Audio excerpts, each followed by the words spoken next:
It's Tuesday morning, the 6th of October 2015, and we've arrived yesterday at Dinarth Hall campsite, which we didn't realise before we came that it's all grass on this one. There's no hard standings, so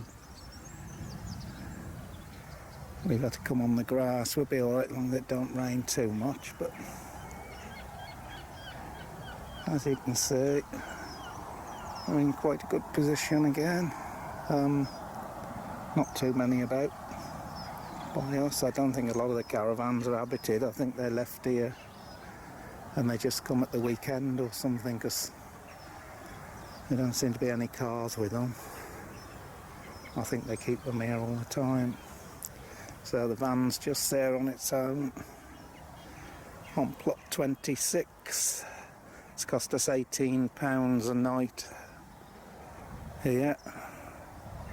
Not up to caravan club standards, but it's better than the last one we went on. Breakfast again, biscuits. Yeah, just a couple of biscuits for breakfast, that's all we ever have, and a cup of tea. Bit of a lie-in today. Yeah, what time is it now? 8:30 we got on. Yeah, we didn't get up till 8:30. We 5 to 9. usually up at 7 every day, but we thought we'd have a relax today. We're here for 4 nights anyway, so that'll be till Friday. Moving off Friday, I don't know what we're going to do yet. We haven't decided, but we'll have to think about it later. So just going to have a nice cup of tea and then decide what to do. Up there, all those houses on the hill there, you can see a Penryn side it's called, and then just over there is the Little Orme, the rock over to the right, that's Little Orme, and then you've got the Great Orme the other side of Landud now. But we've stopped up where those houses are, Penryn side. We stayed in a holiday cottage up there once for 2 weeks, I think. So, time for a cup of tea. Well, it's Tuesday. I think it's about the 6th of October. We're just heading out of the campsite and going to have a walk round Rhos-on-Sea and Colwyn Bay. So just walking out the campsite.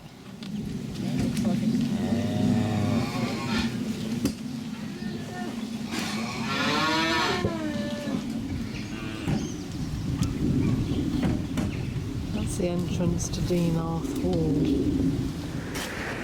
So this is St Trillo's Church. Walking along the main road now. I think we're going to end up in Colwyn Bay and miss Rhos-on-Sea by the look of it.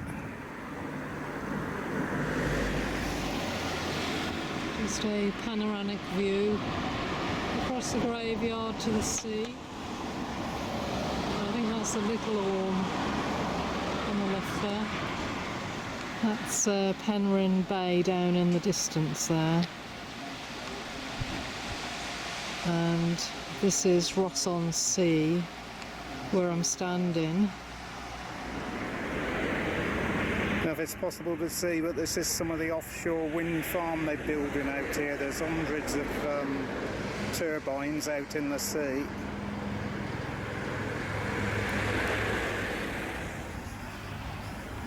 It's quite interesting along Penryn Bay here in Rhos-on-Sea. They've put all these large boulders, which I don't know where they got them all from.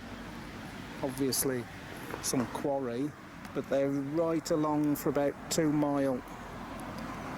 And they're massive things. They must weigh like a ton, some of them. Some's probably even heavier than that. And they're here as sea defences. But whether they'll be any good, I don't know, because these houses up here, they obviously catch quite a bit of bad weather in the winter. From the ice, a small chapel where they still have services. You can only get about 5 people in it. Church services this month. St Trillo's Chapel, this is. Built out of stones, quite unusual.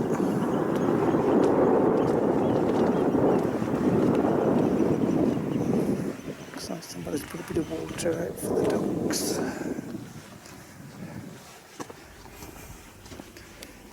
Very tiny little building.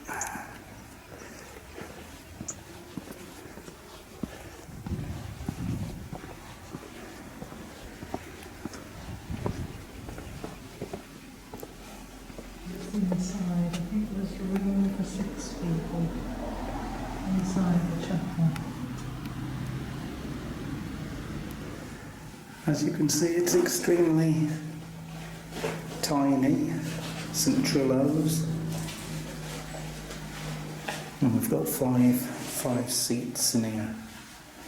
So, well, 6 seats.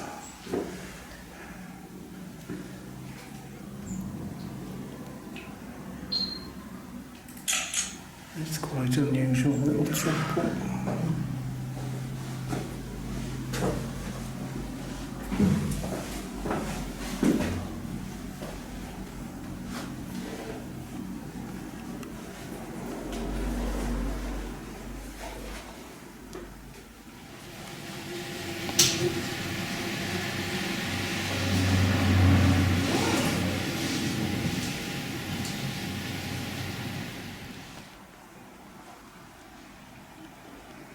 I suspect this building takes a bit of a pounding as well from the sea in the winter.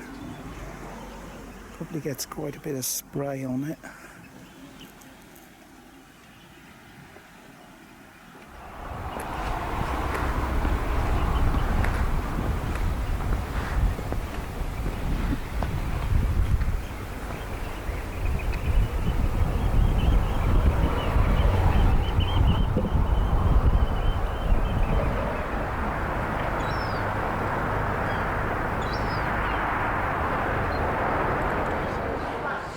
Sat in Forte's coffee shop now in Rhos-on-Sea. Having a cappuccino. It's quite busy in here as usual, it's always busy. Quite popular, this one. We'll be moving on to Colwyn Bay in a minute. It's the Forte's cafe that we've just been in for the coffee. And the sky seems to be looking darker now. It's supposed to rain this afternoon. This is the pier at Colwyn Bay. We thought it had been done up and renovated, but now we're closer to it, we can see that it hasn't been done yet. So it appears that the pier's in a dangerous state. That's why it's all been fenced off, not because they're restoring it. Unfortunately, it doesn't look like there's going to be any restoration of it, which is a real shame.